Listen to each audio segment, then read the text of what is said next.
એક અલૌકિક ભાવનું સંપાદન કરીને, એક અલૌકિક સામર્થ્યનું દાન આપીને પ્રભુ પોતાના ધર્મો અલગ અલગ જીવોમાં સ્થાપિત કરે.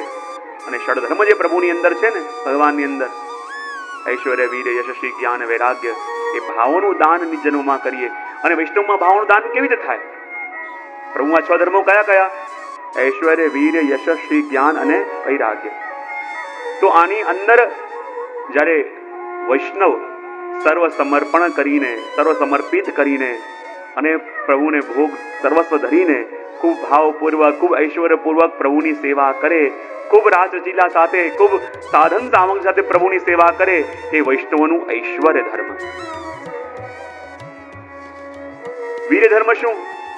કે જ્યારે બહાર ગામ જાય તો પણ પોતાના ઠાકોરજીને પોતાની સાથે પધરાઈને જાય, એ વૈષ્ણવનું વીર ધર્મ. યશ શું? કે જ્યારે પોતે એકલો પ્રભુની સેવા કરતો હોય પણ ઘરનું વાતાવરણ એવું બનાવે કે બીજા લોકો પણ ઠાકોરજીની સેવામાં ખેંચાય અને એના વાતાવરણને જોઈને, એના ભાવને જોઈને બીજા પણ પ્રભુની સેવામાં જોડાય, ત્યારે માનવું એ વૈષ્ણવનો યશ. ઐશ્વર્ય, વીર, યશ, શ્રી. અને જ્યારે બીજા લોકોને પણ પ્રભુની સન્મુખ કરે, ઘરની અંદર અનુકૂળ વાતાવરણ કરે. હું હંમેશા કહેતો હોઉં, ઘરનું વાતાવરણ એવું રાખો કે બીજાને જોડાવાનું મન થાય. ઘણીવાર કહેતો, ઘણીવાર એવું વાતાવરણ કરી નાખીએ, એવો કલહનું વાતાવરણ કરી નાખીએ કે ઘરનો ધણી ન રહી શકે તો પ્રભુ કેમ રહી શકે?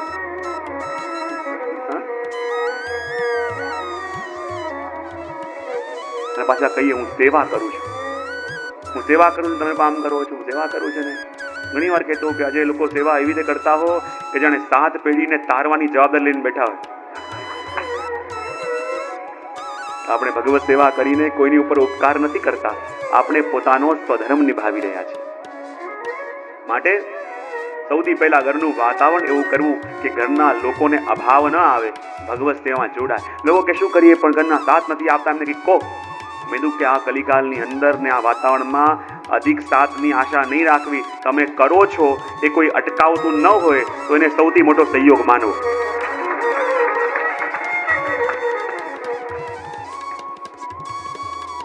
આપણે કરતા હોઈએ અને કોઈ અટકાવે નહીં, એને સૌથી મોટો સહયોગ માનવો. કારણ કે આજનો સમાજ એવો છે ને કે પોતે કરે નહીં પણ કરતા હોય જોવાય નહીં. માટે આપણે કરતા હોય ને કોઈ રોકે નહીં, માનવું કે આ સૌથી અનુકૂળ સહયોગ છે. જોડે ઉભા ના રહે તો વાંધો નહીં, નડવા ના જોઈએ.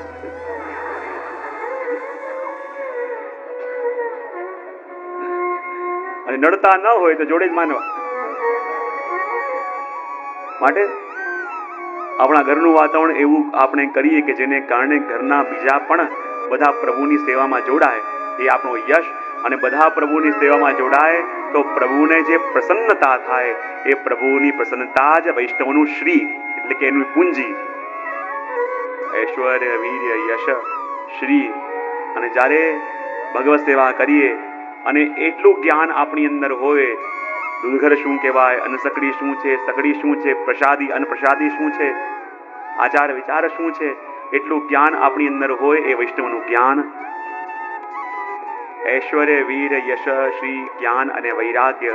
અને જો વૈરાગ્ય 2 હોય, એક આપણી પાસેની બધી વસ્તુ કોઈને સોંપી દેવી, બધી વસ્તુ દાનમાં આપી દેવી, એ પણ વૈરાગ્ય. અને બીજું બધી વસ્તુ આપણી પાસે છે પણ એમ માનીએ છે આ મારું કંઈ છે જ નહીં, આ તો બધું એનું છે, હું તો ખાલી સાચવવા બેઠો છું, એ પણ વૈરાગ્ય.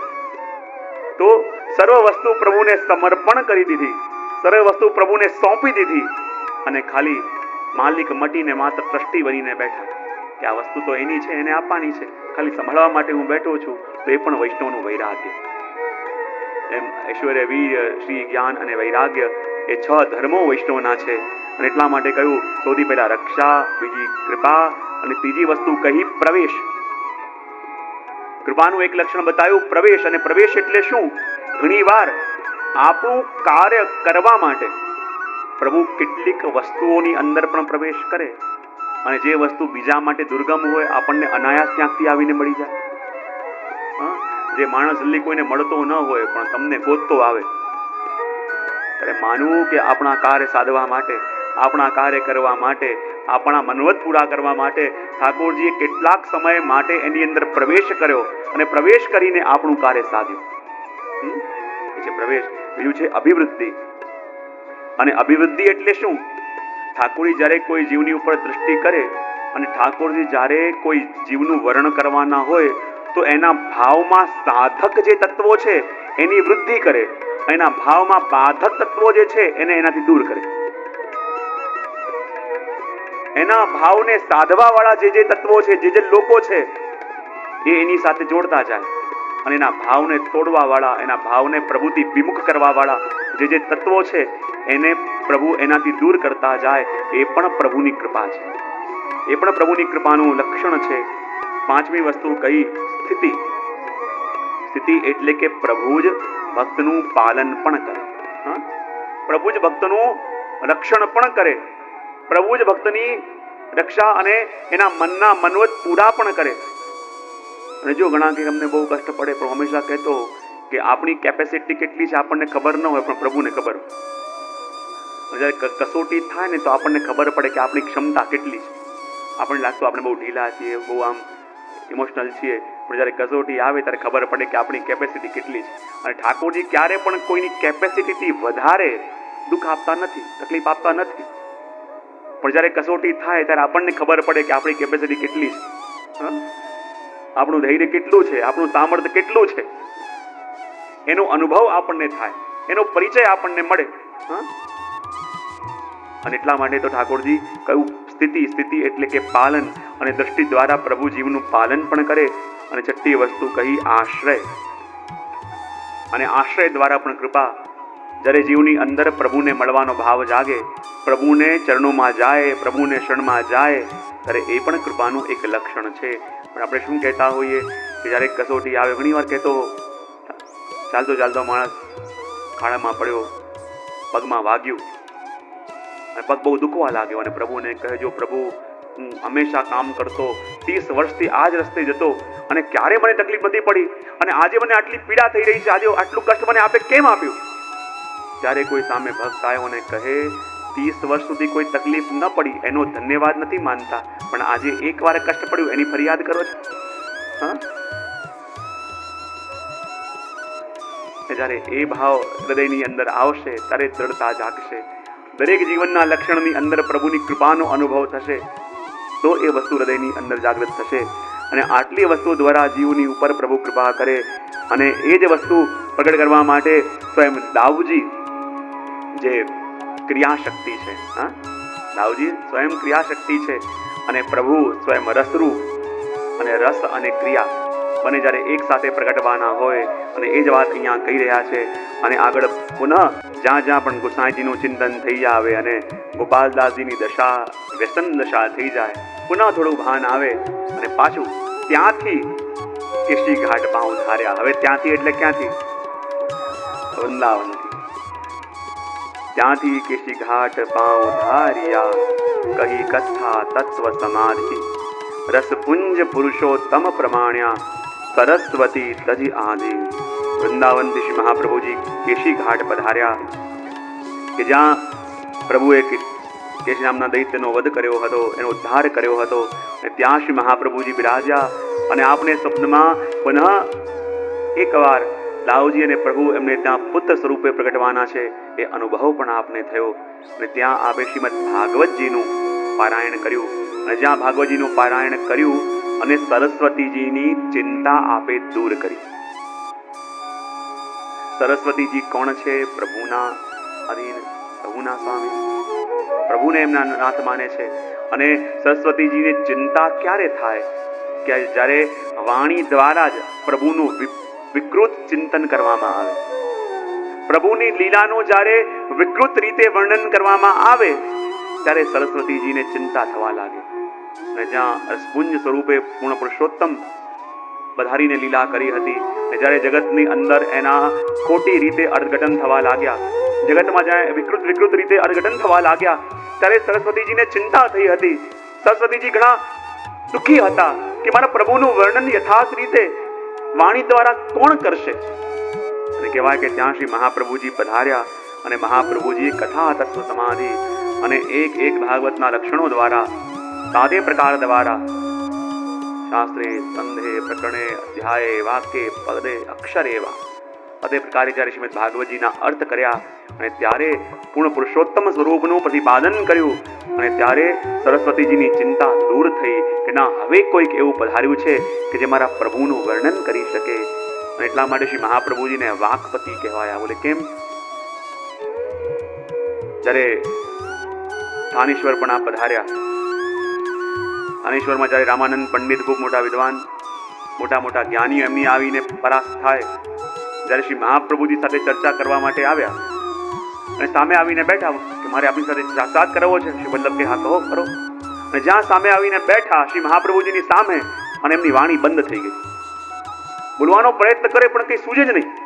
બોલવા કંઈક માંગતા હોય, અંદરથી નીકળે કંઈક. શ્રી મહાપ્રભુજી કહે કે મને લાગે છે તમે કહેવા કંઈક માંગો છો, અંદરથી નીકળે છે કંઈક, આ શું છે? બહુ લજ્જિત થયા બધા લોકો, જોવા લાગ્યા, પાછા ગયા. બીજા દિવસે આવ્યા, બીજા દિવસે પણ શાસ્ત્રાર્થ કરવા માટે તૈયારી કરીને આવ્યા, પણ જ્યાં મહાપ્રભુજીની સામે બેસે વાણી બંધ થઈ જાય. શ્રી વિચલિત થયા કે થાય છે શું? મોટા મોટા વિદ્વાનોને મેં પરાસ્ત કર્યા છે, પણ જ્યારે શ્રી વલ્લભની આગળ આવું છું મારી વાણી કેમ બંધ થઈ જાય છે? 2-3 દિવસ સુધી ચાલતું રહ્યું, મનમાં શાંતિ ન મળી, એટલે એમણે સરસ્વતીજીનું અનુષ્ઠાન કર્યું. અને જ્યાં સરસ્વતીજીનું અનુષ્ઠાન કર્યું, એમના અનુષ્ઠાનથી સરસ્વતીજી પ્રગટ થયા. અને જ્યારે પ્રગટ થયા, કહ્યું જે માંગો આપું. રામાનંદ પંડિત કે મને એવું વરદાન આપો કે કોઈ પણ મોટામાં મોટો વિદ્વાન જ્ઞાની મને હરાવી ન શકે. સરસ્વતીજીએ વચન આપી દીધું કે તને કોઈ પણ મોટો પંડિત હરાવી નહીં શકે. અને બીજે દિવસે વરદાન લઈને મહાપ્રભુજી સાથે શાસ્ત્રાર્થ કરવા માટે ગયા. વરદાન હતું સરસ્વતીજીનું કે કોઈ પણ વિદ્વાન તને હરાવી નહીં શકે. અને જ્યાં શાસ્ત્રાર્થ કરવા માટે શ્રી મહાપ્રભુજીની સામે આવીને બેઠા, પાછી વાણી બંધ. વિચાર કરે, મને સરસ્વતીજીએ વરદાન આપ્યું છે કે કોઈ વિદ્વાન, કોઈ પંડિત તને હરાવી નહીં શકે, પણ જ્યારે હું સામે બેઠું મહાપ્રભુજીની તો મારી વાણી બંધ કેમ થઈ ગઈ? બહુ લજ્જિત થયા. પાછા સરસ્વતીજીની પાસે આવ્યા, પ્રસન્ન કર્યા અને કહ્યું કે આપે તો મને વરદાન આપ્યું હતું, આપના વચન કેમ ના પાડ્યા? શું થયું? કે આપે મને વચન આપ્યું હતું કે મોટામાં મોટો પંડિત પણ મારી આગળ ટકી નહીં શકે, મારી આગળ જીતી ન શકે. તો જ્યારે મહાપ્રભુજીની આગળ ગયો તો મારી વાણી બંધ કેમ થઈ ગઈ? આપે મને સાથ કેમ ના આપ્યો? ત્યારે સરસ્વતીજીએ કહ્યું, રામાનંદ, એક વસ્તુ ન ભૂલ. મેં કહ્યું હતું કે તું મોટા મોટા પંડિતને જીતી લઈશ, પણ એ ન ભૂલ, મોટા મોટા પંડિતને જીતીશ, ઈશ્વરને નહીં. એ તો સ્વયં વાણીના પતિ છે, એને તું ક્યાંથી જીતી શકે? અને વાકપતિ શ્રી મહાપ્રભુજી કહેવાય, કારણ કે ગુલામ મિશ્રની વાત. નાનકડા બ્રાહ્મણના ઘરમાં એમનો જન્મ થયો. માતા પિતા શીખવીને થાક્યા, પણ એક અક્ષર પણ એમને યાદ ન રહે. વારે વારે પ્રયત્ન કરે માતા પિતા શીખવાડવાનો કે કંઈક તો શીખ, બ્રાહ્મણના ઘરમાં તારો જન્મ થયો છે, જો કંઈક શીખીશ નહીં તો કેમ જીવીશ? માતા પિતા સમજાવીને થાક્યા, પણ ગુલામ મિશ્રને કંઈ યાદ જ ન રહે. છેલ્લે કંટાળીને થાકીને વિચાર કર્યો, એમ તો કંઈ શીખતા નથી, પણ વિદ્યાની નગરી કાશી કહેવાય, આમને કાશીમાં મોકલી. જો કાશીમાં જઈને રહેશે તો વિદ્યાની નગરીમાં કંઈક તો શીખશે. એમ વિચાર કરી એમને કાશીમાં મોકલ્યા. અને કાશીની અંદર પણ વર્ષો સુધી પોતે રહ્યા. એમના વિદ્યાગુરુ પણ શીખવાડીને થાકી ગયા, પણ એને એક અક્ષર પણ યાદ ન રહ્યો. છેલ્લે બધા કહેવા લાગ્યા કે તારા ભાગ્યમાં તો વિદ્યા જ નથી, તારા ભાગ્યમાં તો સરસ્વતીજી છે જ નહીં. અને લોકોના તાના સાંભળી એને પણ ગ્લાનિ થઈ કે બ્રાહ્મણના ઘરમાં મારો જન્મ થયો, કાશી નગરીમાં આવીને એટલો વાસ મેં કર્યો તો પણ મારા ભાગ્યમાં જ્ઞાન નહીં. એને કરતા આવું જીવન જીવીને શું કરવું? એને કરતા તો આત્મહત્યા કરી મારા જીવનનો સમાપ્ત કરી દઉં. એમ વિચાર કરી જ્યાં ગુલામ મિશ્ર આત્મહત્યા કરવા માટે નદી કિનારે ગયા, ત્યાં સાંભળ્યું કે સામે શ્રી મહાપ્રભુજી પધાર્યા છે. જ્યારે હું એમને મળી જઈશ તો મારો દુર્ગતિ થશે, પણ કોઈ મહાપુરુષ પધાર્યા છે, એકવાર જઈને એમના દર્શન કરી આવો.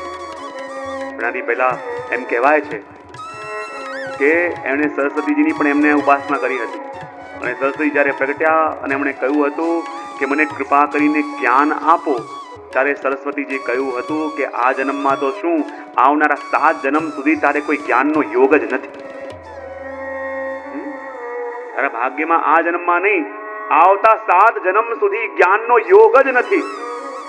પણ જ્યાં સાંભળ્યું કે આવું જીવન જીવીને શું કરું, મરવા ગયા, પણ ખબર પડી શ્રી મહાપ્રભુજી પધાર્યા છે, બોલા દેહનો ત્યાગ કરતા કરતા કોઈ મહાપુરુષના દર્શન થશે તો તરી જવાશે. એમ વિચાર કરી જ્યારે મહાપ્રભુજીની સામે ગયા, શ્રી વલ્લભમાં સાક્ષાત પ્રભુના દર્શન થયા. શરણે ગયા. અને જ્યારે શરણે ગયા તો શ્રી મહાપ્રભુજીએ એમને કૃષ્ણાશ્રય ગ્રંથ કરીને અને શીખવાડ્યો અને કહું આનો પાઠ કર. અને કૃષ્ણાશ્રય ગ્રંથની રચના કરી. જ્યારે એનો અભ્યાસ રામાનંદ પંડિત અમને બુલામિશ્રને કરાયો અને આનો અભ્યાસ કરતાની સાથે શકળ શાસ્ત્ર, 4 વેદ, 18 પુરાણ એમને કંઠસ્થ થઈ ગયા. જ્યાં કૃષ્ણાશ્રયનો પાઠ કરીને એમને શીખવાડ્યો એટલું કરતાની સાથે, એનો પાઠ કરતાની સાથે ષડશાસ્ત્ર, 18 પુરાણ, ભગવદ્ ગીતા, ભાગવત બધું, 4 વેદ બધા કંઠસ્થ થયા. અને જ્યાં જીવાગ્ર બધા શાસ્ત્રો આવી ગયા, પુનઃ સરસ્વતીજીની પાસે ગયા, વાસના કરી.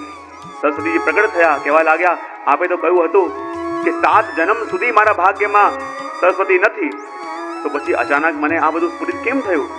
ત્યારે સરસ્વતી કહેવા લાગ્યા કે હું તો વાણી છું, પણ વલ્લભ તો વાકપતિ છે. અને ચાહે કોઈના ભાગ્યમાં સરસ્વતી હોય કે ન હોય, પણ વલ્લભ જ્યાં જવાની આજ્ઞા કરે તો મારે જવું જ પડે.